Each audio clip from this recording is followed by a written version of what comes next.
তো দিনটা ছিল আমার জন্মদিনের।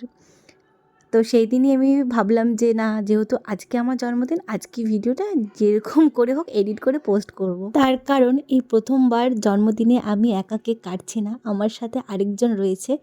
আমরা দুজন মিলে কেক কাটছি। আর জানো তো, যখন ভয়েস ওভার দিচ্ছিলাম তখন আমার ও পেটের মধ্যে কিক করছে। এই অনুভূতিটা যে আমি কী করে প্রকাশ করবো, এটা ভাষায় প্রকাশ করার মতন না। সেই কারণে এইবারের জন্মদিনটা আমার কাছে খুবই স্পেশাল, হোক না সেটা ছোট করে সেলিব্রেট। কিছু কিছু মুহূর্ত আছে যেগুলো ছোট্ট ছোট্ট হলেও না, মানে এটার মধ্যে উপভোগ করে নেওয়ার মতন অনেক খুশি থাকে।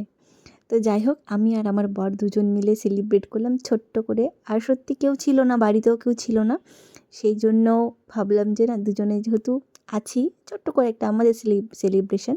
এই কেকটা আগের দিন রাত্রবেলায় এনেছিল, কিন্তু আমি ভেবেছিলাম যে না, পরের দিন কেকটা এ হে পুরা শরীর অফরে ভর্তি হয়ে গেছে তোমার, দেখো কেক লাগছে ওখানে, দেখো তো কোথায়। তারপরে এই কাটা কেকটাকে আরও একবার দুজন মিলে কাটলাম, না সরি, তিনজন মিলে কাটলাম, জাস্ট এই মোমেন্টটাকে ক্যাপচার করে নেওয়ার মতন। আর এখন ক্যামেরাটা করে দিচ্ছিল আমার একটা ভাই এসেছিল পাশের বাড়ি থেকে, তো তাকেই বললাম করে দিতে। আর আমি তো খুব খুশি, খুব খুব খুব খুশি। দেখলেই বুঝতে পারছো আমাকে।